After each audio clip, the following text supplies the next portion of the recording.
So the managerial planning process is just basically the process that managers use in order to develop the plans that the organization will carry out.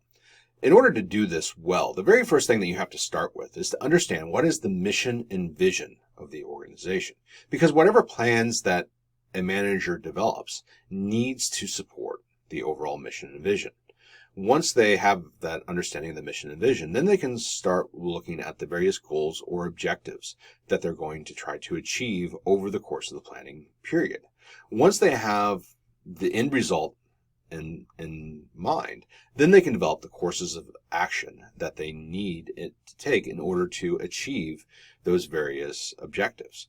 And then they can also look at various other alternatives as well. So once they have those alternatives on the various ways that they could take to achieve the objectives, then they just choose a course of action among all those alternatives. However, they're not done yet.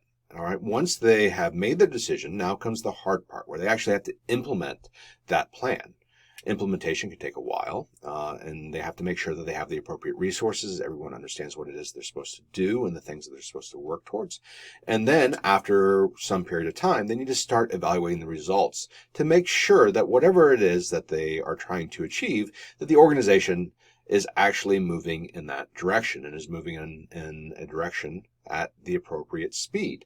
And if they find that the plan is lacking, all right, then they need to revisit the previous stages to look to see where the problem is. Is there a problem with implementing the plan? Or was there a better alternative that they should do? Or maybe even the objectives that they set way in the beginning were not the most realistic. So they need to refine those things.